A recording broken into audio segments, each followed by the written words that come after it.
नाज़रीन, अंधेरी रात, पहाड़ों के ऊपर घूमते अमरीकी तैयारे, अचानक ज़मीन से उठती आग की लकीरें और फिर रेडार से गायब होते जहाज़। मशरिक़ वस्ता की जंग अब ऐसे मरहले में दाखिल हो चुकी है जहां फ़िज़ा भी महफूज नहीं रही।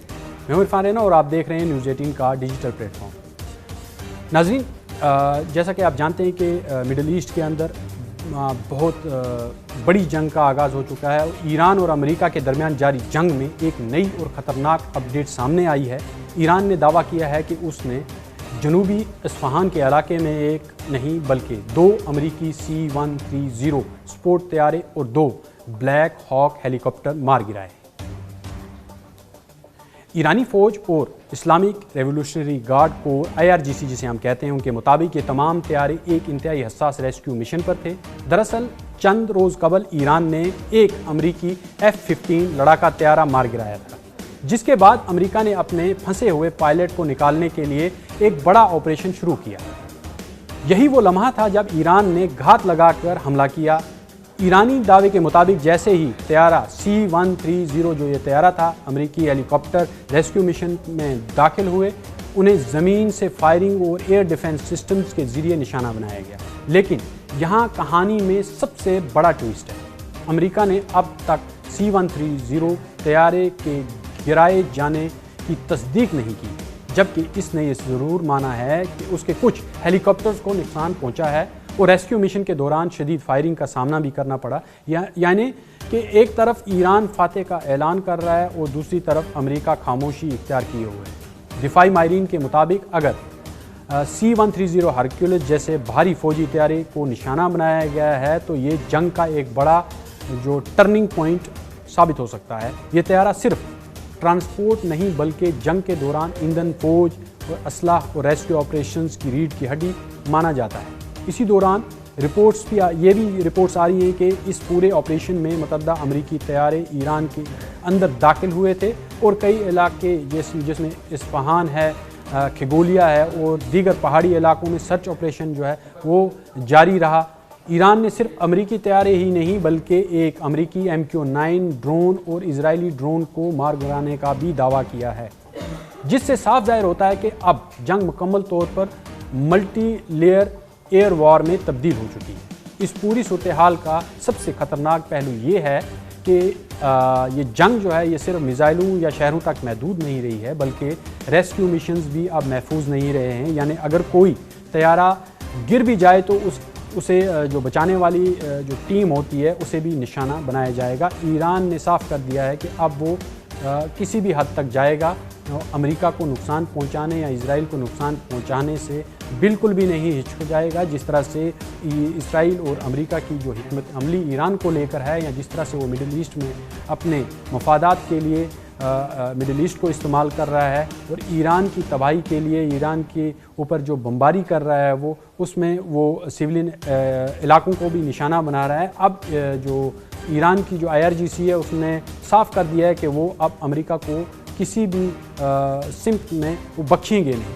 अब यहाँ पर दिफाई माहिरीन ने खबरदार कर दिया है कि अगर अमेरिका के लॉजिस्टिक तैयारे वाकई निशाना बन रहे हैं और ईरान अपनी फ़िज़ाई हदूद में इस हद तक कंट्रोल दिखा रहा है तो इसका मतलब ये है कि अमेरिका की जो एयर सुपीरियरिटी को चैलेंज कर दिया गया है। आखिर में सबसे बड़ा सवाल यही है कि क्या C-130 वाकई अमेरिका के तैयारे तबाह हुए हैं या ये जंगी नफसियाती दबाव जिसे प्रोपेगेंडा वार का हिस्सा भी कहा जाता है। लेकिन एक हकीकत वाज़ा हो चुकी है कि ये जंग अब ज़मीन, समुंदर और आसमान तीनों महाजों पर पूरी शिद्दत के साथ लड़ी जा रही है और हर अगला जो लम्हा है वो पहले से ज़्यादा ख़तरनाक हो चुका है। ईरान ने भी साफ कर दिया है कि अब वो जंग हर तरह से लड़ेंगे और आप जैसे मैंने पहले भी आपको इसकी जानकारी दी कि ईरान ने जो है अपनी फ़ौज को डिसेंट्रलाइज कर दिया है। डिसेंट्रलाइजेशन करने का मकसद उनका यही था क्योंकि अमेरिका एक बहुत बड़ी ताकत है, सुपर पावर है और उसके साथ इजराइल भी एक ताकत है जिससे हम बिल्कुल इनकार नहीं कर सकते। लेकिन जो वेपन्स उनके पास हैं वो दुनिया के सामने आया है।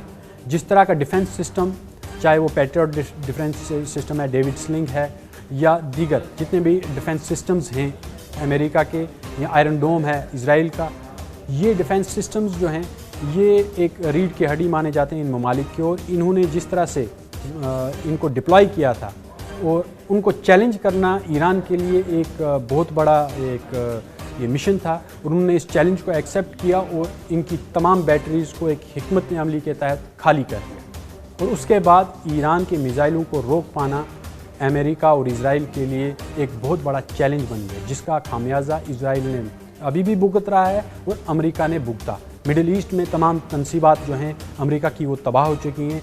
गल्फ़ जो है वो इस वक्त मायूस है, परेशान है, क्योंकि उनके पास में अपनी कोई भी फ़ौज नहीं है जो इस तरह का जवाबी कार्रवाई को रोक सके। ईरान ने बिल्कुल साफ कर दिया था कि वो मिडिल ईस्ट में सिर्फ अमरीकी फ़ौजी तनसीबात को ही निशाना बना रहे हैं, लेकिन गल्फ़ जो है वो अमेरिका और इजराइल की सपोर्ट करता है। वहाँ से रिफ्यूलिंग होती है उनके जहाज़ों की और फिर ईरान पर जो है हमला किया जाता है। इसकी पूरी जानकारी ईरान को थी और ईरान ने मिडिल ईस्ट के अंदर, चाहे वो कुवैत है, बहरीन है या फिर दुबई के अंदर है, अगर हम सऊदी अरब की बात करें, उन्होंने भी कई बेसिस जो हैं वो अब जो उनकी अपनी बेसिस हैं वो अमेरिका को दी हैं ताकि वो वहाँ से रिफ्यूलिंग करें, क्योंकि उनकी जितनी भी पुरानी बेसिस हैं उनको तकरीबन ईरान ने तबाह कर दिया है। वहाँ पर एक बहुत बड़ा रेडार सिस्टम भी लगा था अमेरिका का, जिसे तबाह कर दिया गया और एक बहुत ही कम लागत वाले ड्रोन से उसे तबाह किया गया, जिसे मिडिल ईस्ट के अंदर एक आई कहा जाता था।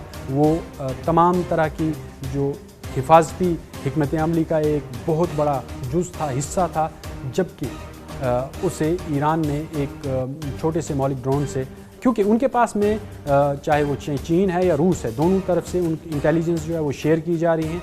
इनडायरेक्टली रशिया और चाइना ईरान के साथ हैं और दीगर कई ममालिक हैं जो ईरान की इस वक्त चुपके से मदद कर रहे हैं, लेकिन ईरान जो है उस मदद से भरपूर फ़ायदा उठा रहा है। और चाहे वो अमेरिका है या इजराइल है, इनकी या फिर मिडिल ईस्ट की बात करें या वहाँ की जो फ़ौजी क़यादत की बात करें या अमेरिका की जो तनसीबात हैं जहाँ पर ये सारे सिस्टम नस्ब किए गए हैं और जहाँ से ईरान पर लगातार हमले हो रहे हैं, वहाँ ईरान ने निशाना बनाया है और पिन पॉइंट टारगेट्स किए हैं। ये एक बहुत बड़ी कामयाबी है ईरान के लिए। और जिस तरह से गल्फ़ कंट्रीज़ में वावेला मचा हुआ है, वहाँ पर शोर शराबा है, वो चाहते हैं कि ये जंग या तो जल्दी ख़त्म हो जाए या फिर उनके लिए अमेरिका को इस तरह का कोई इक़दाम करे ताकि वो महफूज रह सकें। लेकिन ईरान का ये कहना है कि जब तक वो अमेरिका का साथ देंगे उन पर हमले होते रहेंगे और वो चाहते हैं कि मिडिल ईस्ट से अमेरिका चला जाए, उनकी बेसिस खाली हो जाएं ताकि ईरान को अब कोई ख़तरा ना रहे। लेकिन अमेरिका लगातार उनके न्यूक्लियर पावर प्लांट्स पर हमला कर रहा है ईरान के अंदर, उन जगहों को निशाना बना रहा है जहां पर सिविलियन आबादी भी मौजूद है। ईरान का कहना है कि अगर इस तरह के इक़दाम अमेरिका और इजराइल की तरफ से किए जाएंगे तो वो अमेरिका और इजराइल को किसी हालत में बख्शने के मूड में नहीं है, क्योंकि IRGC का ये कहना है कि उन्होंने अमेरिका की फ़ौज की कमर तोड़ दी है। उनकी जो फ़िज़ाई बर्तरी थी उसको चैलेंज कर दिया और उसके कई जहाज़ जो हैं वो गिरा दिए, बड़े से बड़े जहाज़ गिराए हैं और छोटे से छोटे जो ड्रोन्स हैं जो ईरान के ऊपर, ईरान की हदूद में दाखिल होते ही मार गिराया गया। यानी कि ईरान के पास ऐसी सलाहियत मौजूद है, जबकि ईरान ने उसे छुपा के रखा और अब वो अगले मरहले जितने भी हैं उनमें इनका इस्तेमाल कर रहा है। ये चौंका देने वाली खबर है, क्योंकि मशरिक़ वुस्ता के हालात जो हैं वो बद से बदतर हो चुके हैं। अब ये जंग एक नए मरहले में दाखिल हो चुकी है। देखना है कि ईरान अब क्या फ़ैसला लेता है। जिस तरह से ईरान ने स्ट्रेट ऑफ हॉर्मुज़ को बंद किया है, स्ट्रेट ऑफ मलाका को भी बंद करने की बात कह रहा है, जिससे स्विस कैनाल भी बंद हो जाएगी। कई और जो पैसेज हैं, जो सी पैसेज हैं, जहाँ से जो बहरी जहाज़ हैं वो गुजरते हैं, उनको निशाना बनाया जाएगा। ये ईरान की तरफ से कहा गया है, लेकिन अब ये देखना बाकी होगा। जिस तरह से अमेरिका ने धमकी दी है कि उनके पास, ईरान के पास 2 दिन बचे हैं और वो मायदा करना चाहते हैं या इनसे बातचीत करना चाहते हैं, लेकिन ईरान अब इस मूड में नहीं है।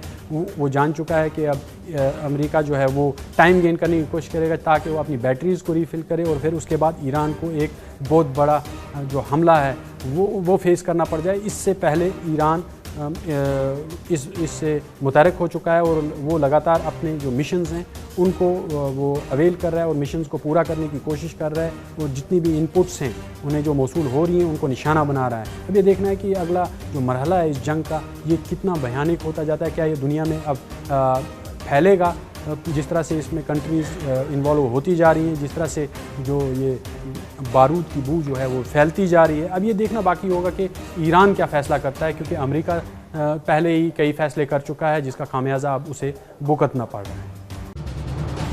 ये है न्यूज़ 18 नेटवर्क और आप देख रहे हैं न्यूज़ 18 उर्दू।